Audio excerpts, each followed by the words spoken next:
Welcome everyone. तो यहाँ सुहा की मेमोरीज जा चुकी हैं और उसे कुछ भी याद नहीं होता और ऊपर से उसके ऊपर मिन को मारने का इल्जाम लगा होता है। हेसंग उसका स्टैंड लेती है पर सुहा को तो हेसंग भी याद नहीं होती। बाद में हेसंग सुहा को बोलती है कि उसे किसी की बात नहीं सुननी है और जैसा वो कहती है उसे वैसा ही करना है। पर फिर सुहा बहुत डरा हुआ होता है और वो उससे पूछता है कि क्या वो सच में एक बुरा इंसान है। वो कहती है कि उसकी पीठ पे एक निशान है, वो उस पर हेसंग को बचाते हुए आया था और जो किसी को बचाए वो बुरा इंसान कैसे हो सकता है। हेसंग सोचती है कि वो ये बात कोर्ट में कैसे प्रूव करेगी जब सुहा को कुछ याद ही नहीं है। और उससे भी बुरा ये है कि अब तो सुहा की सुपर पावर्स भी जा चुकी हैं। पर फिर वो सोचती है कि इससे एटलीस्ट सुहा की दुनिया में थोड़ी शांति तो है। फिर सुहा पूछता है कि आप मेरी लॉयर हो, तो हेसंग कहती है कि वो उसे इतनी रिस्पेक्ट के साथ क्यों बात कर रहा है और बताती है कि हेसंग के बहुत डांटने और चिल्लाने पर भी सुहा ने कभी उससे इतनी रिस्पेक्ट के साथ बात नहीं की और हमेशा उससे कैजुअली ही बात करता था।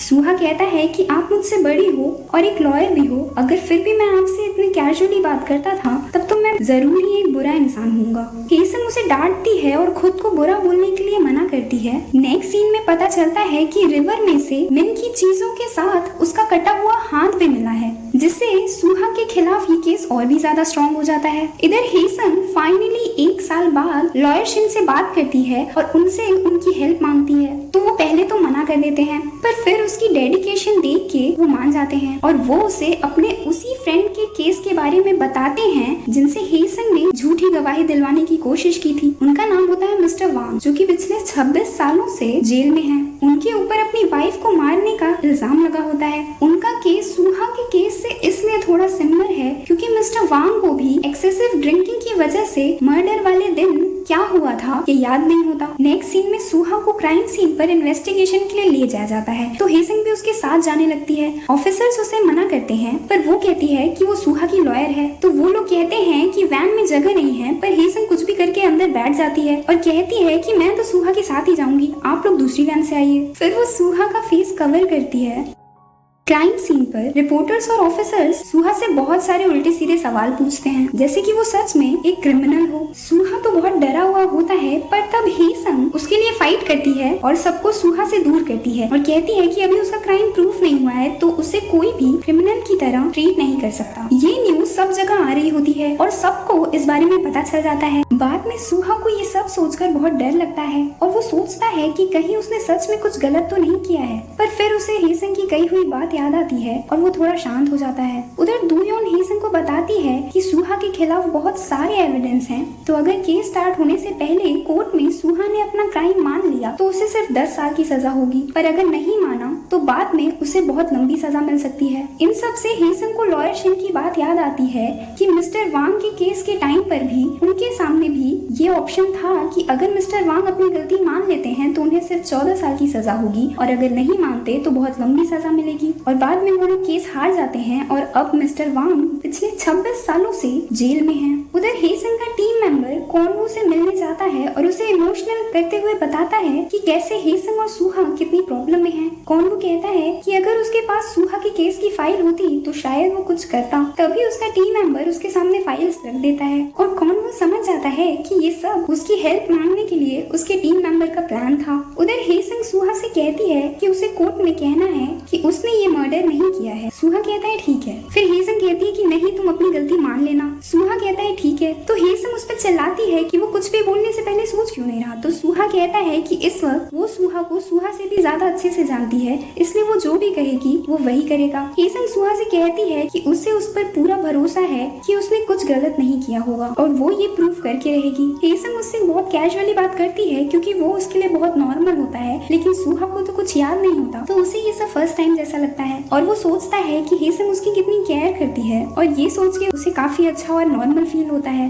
बाद में हेसंग का गोल गोल घूमना फिर से शुरू हो जाता है और तभी वो देखती है, गेस कीजिए किसे, कॉनवू इज बैक अपने नए लुक के साथ। हेसंग उसे माफ तो नहीं करती पर सुहा के लिए वो उसकी हेल्प ले लेती है क्योंकि वो जानती है कि कॉनवू की स्किल्स इस केस के लिए कितनी ज्यादा इम्पोर्टेंट हैं। फिर कॉनवू उसे बताता है कि उन्हें सुहा के केस का ट्रायल जूरी से करवाना चाहिए क्योंकि सुहा अभी काफी यंग है, इसलिए जूरी मेंबर्स आसानी से इमोशनली कन्विंस हो जाएंगे। बाद में कॉनवू को देखकर उसका टीम मेंबर उसकी तरफ स्लो मोशन में दौड़ता है और उसका वेलकम करता है, पर कॉनवू उसे कहता है कि ओवर एक्टिंग करना बंद करो। फिर नेक्स्ट सीन में सुहा का फ्रेंड कम एनिमी उससे मिलने आता है, पर उसे समझ नहीं आता कि विजिटर फॉर्म में वो सुहा से अपनी रिलेशनशिप के लिए क्या लिखे। पहले तो वो एनिमी लिख देता है, पर फिर बाद में वो न्यू फ्रेंड लिखता है। वो सुहा से कहता है कि वो जेल की ड्रेस में इतना अच्छा कैसे लग सकता है। बाद में वो सुहा को उसकी डायरी देता है, पर सुहा को कुछ भी लेना अलाउ नहीं होता। तो सुहा उसे डायरी पढ़ के सुनाने के लिए बोलता है, पर वो कहता है कि सब बहुत बोरिंग है और वो नहीं पढ़ सकता,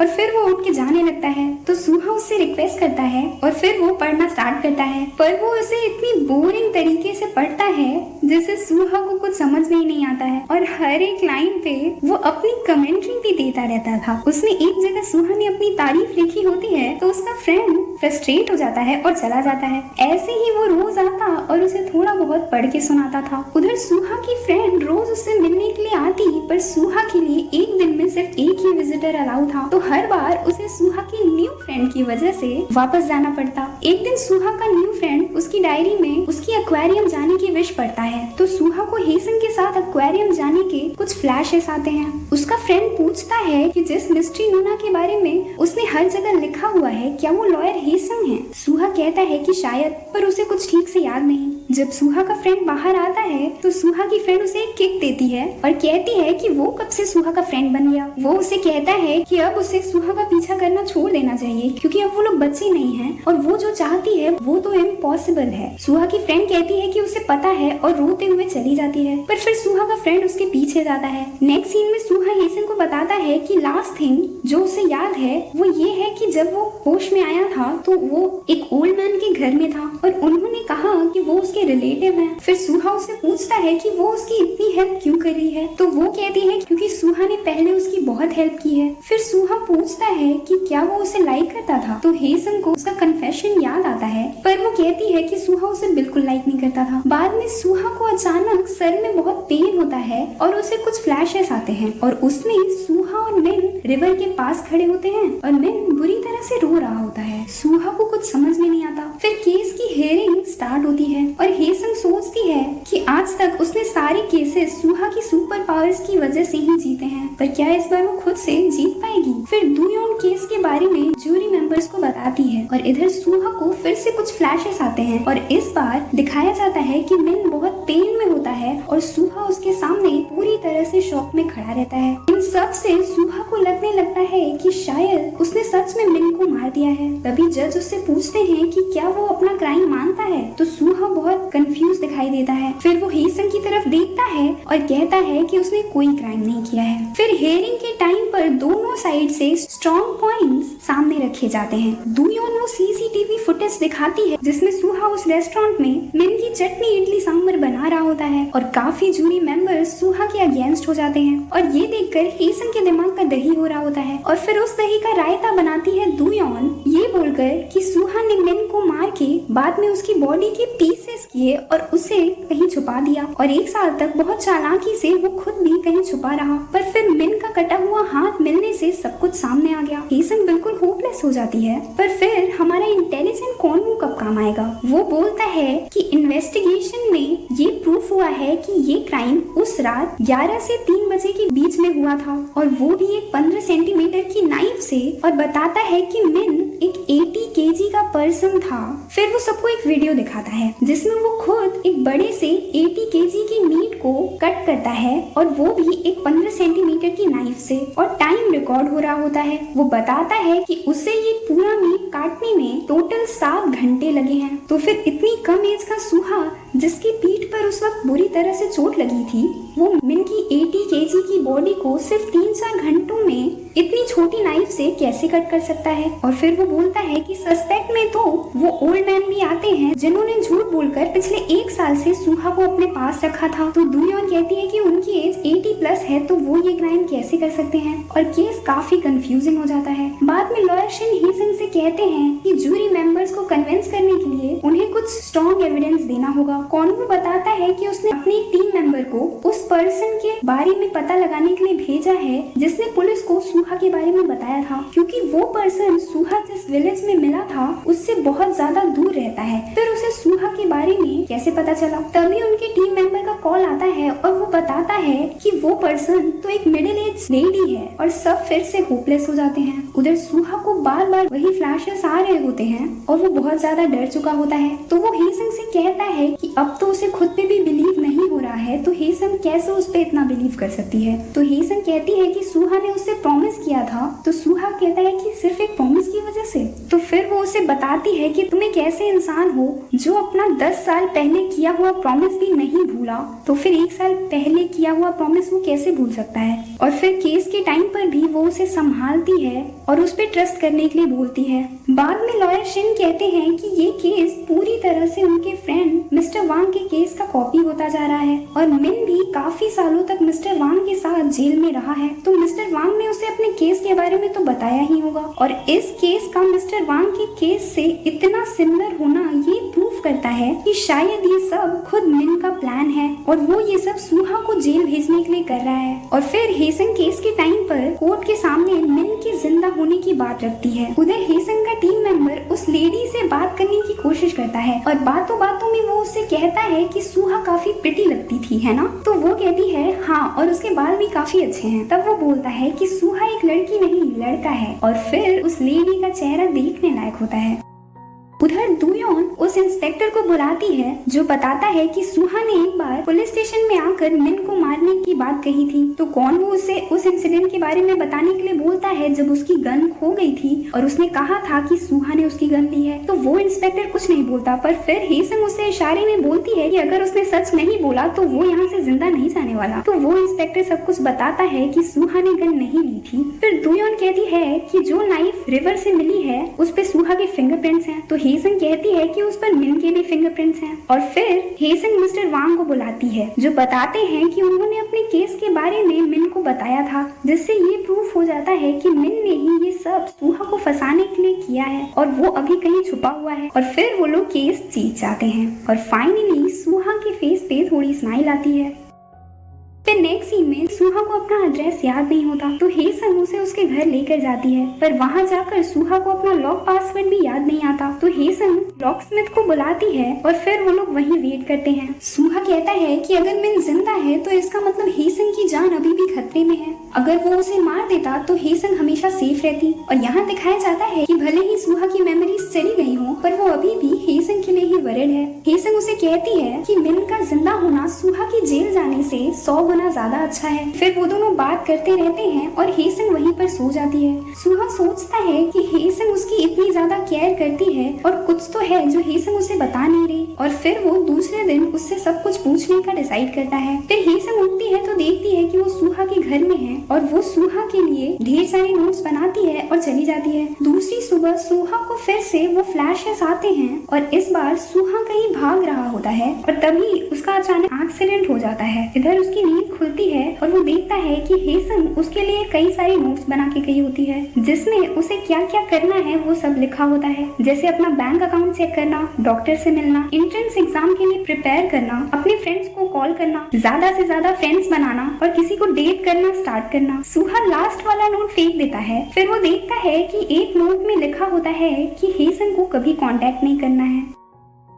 उधर लॉयर शिन को मिस्टर वांग बताते हैं कि उनकी जल्दी ही बेल होने वाली है, पर अभी हुए मेडिकल चेकअप में पता चला है कि उनके ब्रेन में ट्यूमर है और उनके पास ज्यादा टाइम नहीं बचा है। इधर सुहा न्यू फोन लेने जाता है और वहीं पर उसे उसकी फ्रेंड मिल जाती है, पर वो उसे नहीं पहचानता। तो वो कहती है कि सुहा उसे बहुत लाइक करता था और हमेशा उसके पीछे पीछे घूमता था। तभी वहाँ सुहा का न्यू फ्रेंड आ जाता है और सुहा से कहता है कि उसे इस पागल लड़की की किसी बात में नहीं आना है। फिर वो सुहा को उसकी डायरी देता है। नेक्स्ट सीन में कॉन्वो को उसका टीम मेंबर उस लेडी के बारे में बताता है जिसने पुलिस को सुहा के बारे में बताया था और वो कहता है कि उन्हें तो ये भी नहीं पता कि सुहा एक लड़की नहीं लड़का है। कॉन्वो तुरंत ही ये सब दुयोन को जाकर बताता है जो सुहा का केस हाई कोर्ट में लेकर जा रही होती है, पर कॉन्वो की बात सुन के वो उस लेडी से मिलने जाती है।